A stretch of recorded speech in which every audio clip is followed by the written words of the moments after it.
നമസ്കാരം. കോൺഗ്രസിൽ മുഖ്യമന്ത്രി പദവിയുമായി ബന്ധപ്പെട്ട് ചർച്ച കൊടുമ്പിരി കൊണ്ടിരിക്കെ വിവാദം തുടങ്ങിവെച്ച കെ സുധാകരനെ തള്ളാതെ തന്റെ നിലപാടറിയിച്ച് കെ.സി. വേണുഗോപാൽ. ഇത്തരം ചർച്ചകളിൽ താൻ അഭിപ്രായം പറയുന്നില്ലെന്ന് കെ.സി. വേണുഗോപാൽ വ്യക്തമാക്കി. പൊതുജന മധ്യത്തിലെടുത്തിട്ട് ചർച്ച ചെയ്യേണ്ട കാര്യമല്ല ഇത്. പരസ്യ വിവാദങ്ങളിലേക്ക് പോകാതിരിക്കുന്നതാണ് നല്ലത്. തെരഞ്ഞെടുപ്പ് ഫലത്തിനായി കാത്തിരിക്കുന്നുവെന്നും അദ്ദേഹം മാധ്യമങ്ങളോട് പ്രതികരിച്ചു. ഈ പാർട്ടിക്ക് ഒരു ലീഡർഷിപ്പ് ഉണ്ടെന്നും കെ.സി. പറഞ്ഞു. അതേസമയം കെ.സി. വേണുഗോപാലിനെ പ്രശംസിച്ചുകൊണ്ടുള്ള കെ സുധാകരന്റെ പോസ്റ്റിലും കെ.സി. പ്രതികരിച്ചു. എല്ലാവർക്കും അവരവരുടേതായ സ്വാതന്ത്ര്യമുണ്ട്, പക്ഷേ പരസ്യ പ്രതികരണങ്ങളിലേക്ക് പോകാതിരിക്കുകയാണ് നല്ലതെന്നും കെ.സി. പ്രതികരിച്ചു. സുധാകരൻ മാത്രമല്ല അഭിപ്രായം പറഞ്ഞത്. സ്മൂത്തായി കാര്യങ്ങൾ നടക്കും. പാർട്ടിക്ക് വ്യവസ്ഥാപിതമായ മാർഗങ്ങളുണ്ട്. നേതാക്കളുമായി ചർച്ചയുണ്ടാകും. ഒന്നിച്ച് തീരുമാനമെടുക്കും. ഞാൻ മുൻപേ എൻ്റെ കാര്യം പറഞ്ഞിട്ടുണ്ട്. ഫലം വരുന്നവരെ കാത്തിരിക്കുകയാണെന്നും നേതാക്കളെല്ലാം വളരെ ശാന്തരായിരിക്കുകയാണെന്നും കെ.സി. വേണുഗോപാൽ കൂട്ടിച്ചേർത്തു. രാജ്യത്തെ ബാധിക്കുന്ന വലിയ പ്രശ്നം നിൽക്കുമ്പോൾ ഇത്തരം ചർച്ചകളിൽ താൻ തൽപരനല്ലെന്നും ഇത്തരം പൊതുചർച്ചകൾ ഒഴിവാക്കണമെന്നും കെ.സി. ആവശ്യപ്പെട്ടിട്ടുണ്ട്. നേരത്തെ കേരളത്തിൽ UDF തരംഗമാണെന്നും UDF സർക്കാർ അധികാരത്തിൽ വരുമെന്നും KPCC അധ്യക്ഷൻ സണ്ണി ജോസഫും പറഞ്ഞിരുന്നു. തെരഞ്ഞെടുപ്പ് ഫലം വന്ന ശേഷം മുഖ്യമന്ത്രി തീരുമാനിക്കുമെന്നും പരസ്യ അഭിപ്രായ പ്രകടനം ശരിയല്ല എന്നുമായിരുന്നു സണ്ണി ജോസഫ് പറഞ്ഞത്. അഭിപ്രായങ്ങൾ പറയേണ്ടത് പാർട്ടി വേദികളിലാണ്. ഉചിതമായ തീരുമാനം ഹൈക്കമാൻഡ് എടുക്കും. മുതിർന്ന നേതാക്കൾ മാതൃക കാണിക്കണം.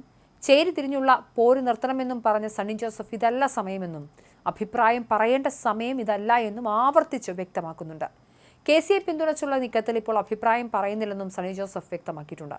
പരസ്യ പ്രതികരണം പാടില്ലെന്ന് ദീപാദാസ് മുൻഷി നിർദ്ദേശം നൽകിയെന്നും അദ്ദേഹം വെളിപ്പെടുത്തി. ഇതിനിടെ 3 ആഴ്ച മുൻപ് രമേശ് ചെന്നിത്തലയെ മുഖ്യമന്ത്രി സ്ഥാനത്തേക്ക് വ്യക്തിപരമായി നിർദ്ദേശിച്ച കെ സുധാകരൻ നിലപാട് മാറ്റവും രാഷ്ട്രീയ കേന്ദ്രങ്ങളിൽ ചർച്ചയായിട്ടുണ്ട്. കെ.സി. വേണുഗോപാൽ നേതൃത്വം നൽകുന്ന കാലത്തിനായി പ്രതീക്ഷയോടെ കാത്തിരിക്കുകയാണ് ഇപ്പോൾ എന്നാണ് കെ സുധാകരൻ പറയുന്നത്. പ്രതിപക്ഷ നേതാവ് വി.ഡി. സതീശനെ ലക്ഷ്യമിട്ടാണ് സുധാകരന്റെ പൂഴിക്കടകൻ എന്നാണ് സൂചന. മുഖ്യമന്ത്രി കസേരയെ ചൊല്ലി പരസ്യ പ്രസ്താവന പാടില്ലെന്ന ഹൈക്കമാൻഡ് നിർദ്ദേശത്തിന് പുല്ലുവില നൽകിയാണ് സുധാകരൻ ഫേസ്ബുക്കിലൂടെ നിലപാട് വ്യക്തമാക്കിയത്.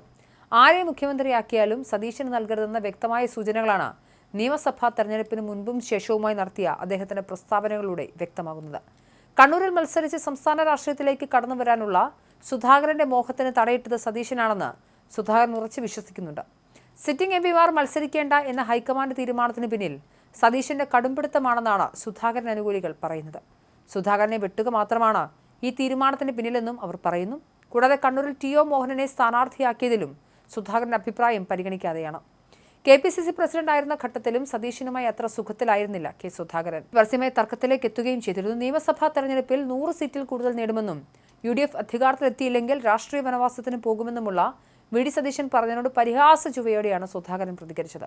അദ്ദേഹം വനവാസത്തിന് പോകേണ്ടി വരുമല്ലോ എന്നും വാക്ക് പാലിക്കുന്നയാളാണ് സതീശെന്നും സുധാകരൻ മുൻപും പറയുകയുണ്ടായി. എന്തായാലും കോൺഗ്രസ് അധികാരത്തിലെത്തിയിട്ടില്ല. നിയമസഭാ തെരഞ്ഞെടുപ്പിന്റെ ഫലം വരാൻ ഇനിയും സമയമുണ്ട്. മെയ് 4 വരെ സമയമുണ്ട്. ഇപ്പോഴേ മുഖ്യമന്ത്രി ആര് എന്ന കാര്യത്തിൽ കോൺഗ്രസിൽ അടിത്തുടങ്ങിയിരിക്കുന്നു. കെ.സി. വേണുഗോപാലിന് ഒരു പക്ഷവും രമേശ് ചെന്നിത്തലയ്ക്ക് വേണ്ടി മറ്റൊരു പക്ഷവും വി.ഡി. സതീശന് വേണ്ടി മറുപക്ഷവുമൊക്കെ അണിയറയിൽ പോര് സജീവമായിട്ടുണ്ട്.